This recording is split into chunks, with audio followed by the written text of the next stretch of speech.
Hello, and we are hoping that you are joining us out there. My name is Betty Huckel, and I've recently retired from the Paramount, but I have taken up new hobbies, and my favorite one is doing a little day drinking with, at noon on Thursdays. And so we tried to do this last week from the same location, and we were having some Wi-Fi problems, we think. So we're trying it again. So this is a reboot of Abilene Arts and Crafts. So we are thrilled to be joining you today from one of my very, very favorite places in Abilene, and that is Cypress Street Station in the middle of downtown. And joining me today are Erica Parker, who is the collections manager at the Grace Museum, and Amanda O'Connor, who is one half of the ownership of Cypress Street Station. So she and her husband Terry have taken this enterprise, and we are so excited. This whole thing is about joining together craft beer and the entrepreneurs who create the craft beer, as well as joining it together with the amount of fabulous art scene that we have here in Abilene. So that's what we're doing today. And because Cypress Street Station is no longer a brewery, we get to have sort of a collage of alcoholic experiences today at lunch. So Amanda, I'll stop talking. Tell us what you have provided for us today, please. Okay, so at Cypress Street, we're really excited about pairing food and drinks together, whether it's beer, wine, or Betty's Cosmo, which we make especially for her. We put a little Chambord in there because that's how she likes it. Yes, thank you. We have a wonderful cheese board that we rotate our cheeses and our fruits often to go with different beverages. Today we have a jalapeno or a habanero cheddar cheese that's really nice. It's got a little kick to it. Some toasted walnuts, a spicy honey. That I would pair with my wine, which is a Dow Cabernet from Paso Robles. It's got a little bit of spice to it, and that's what I like with my food.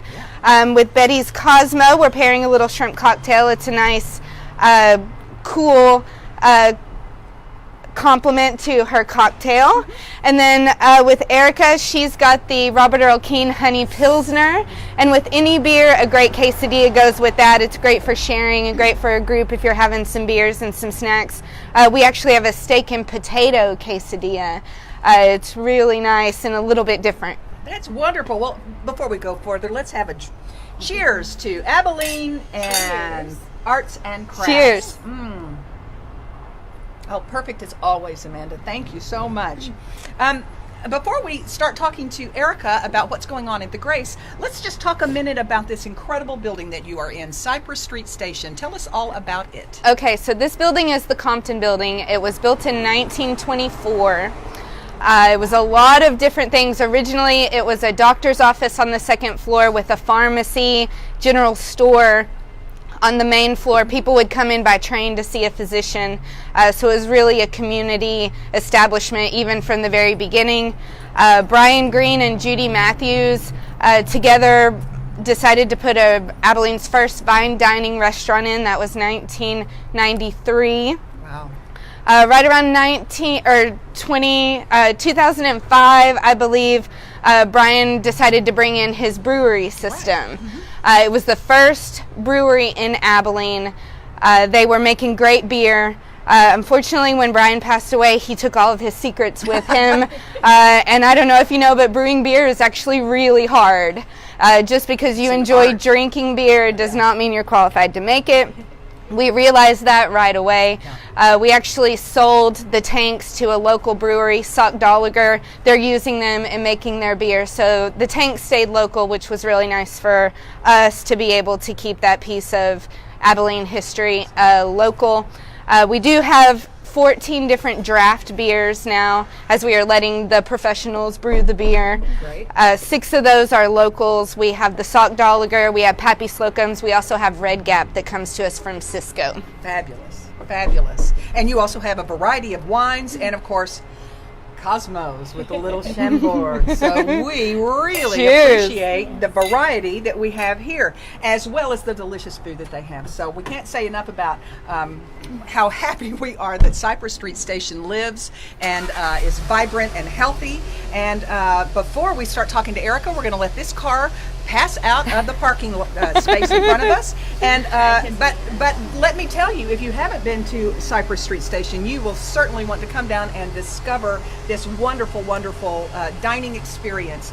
Bring your friends or your family, because there's always something going on. Now, I know that huge events were going on all week long for downtown Abilene to celebrate Christmas, and I know that you probably have a lot of corporate parties and family parties coming up next couple of weeks. We do. It is Christmas season here at Cypress Street. We've got groups and families and, like you said, corporate groups coming in to have their Christmas celebration. Well, I'll tell you, they're not sold out, so you still can come and have a wonderful dining experience to celebrate Christmas here, where it's just so festive and beautiful and delicious.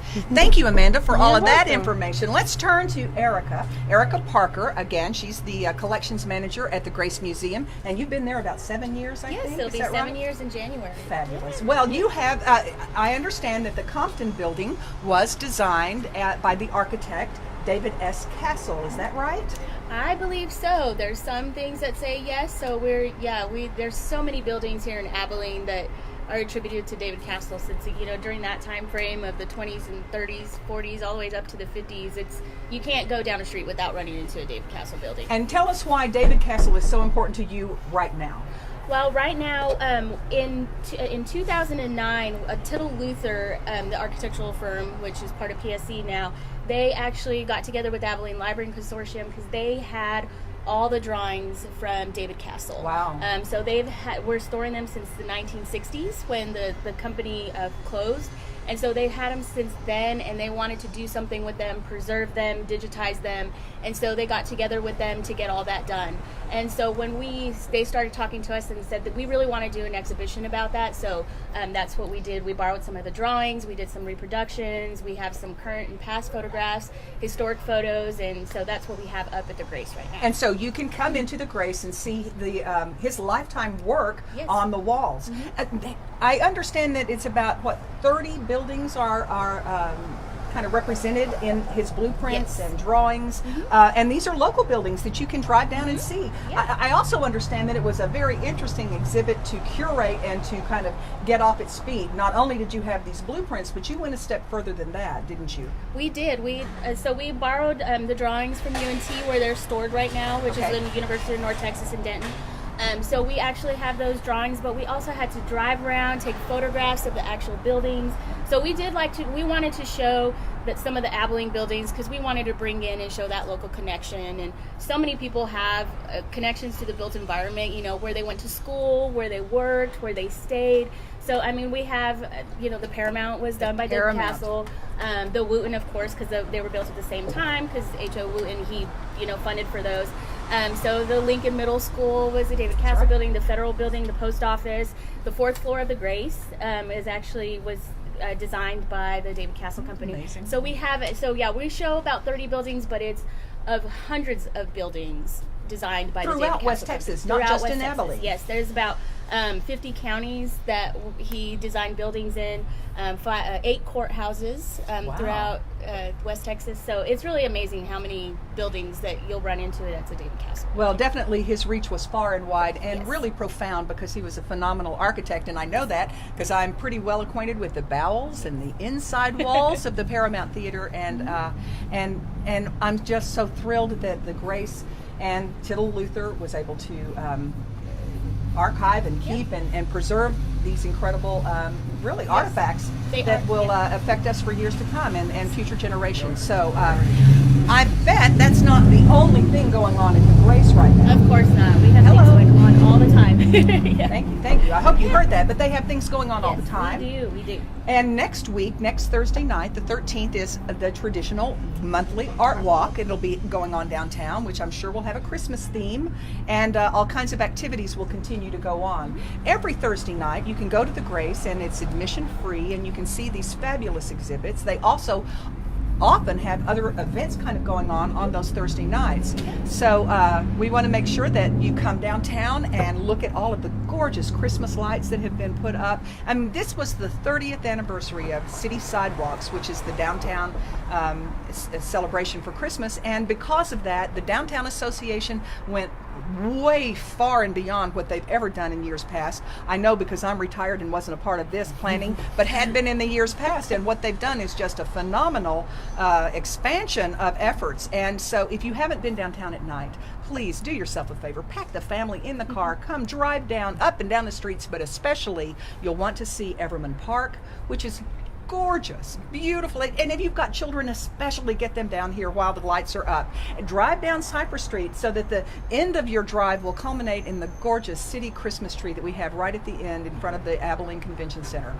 If you are wondering what to do, you don't have to look very far. All you need to do is go to AbileneVisitors.com, and all of the events that are going on, done by nonprofits, for-profits, just all kinds of entertainment, you'll be able to find there, listed there, so there won't be any problem being bored or not having anything to do in Abilene, because we've got it going on, okay? Thanks so much for joining us. I don't know when we'll join you again, maybe next Thursday, who knows? It's kind of a mystery, but we really like coming back. So let's have one more toast to our fabulous city of Abilene, the people who Cheers. reside here, and the people who bring us these wonderful arts and crafts. Thank you so much. We'll see you soon.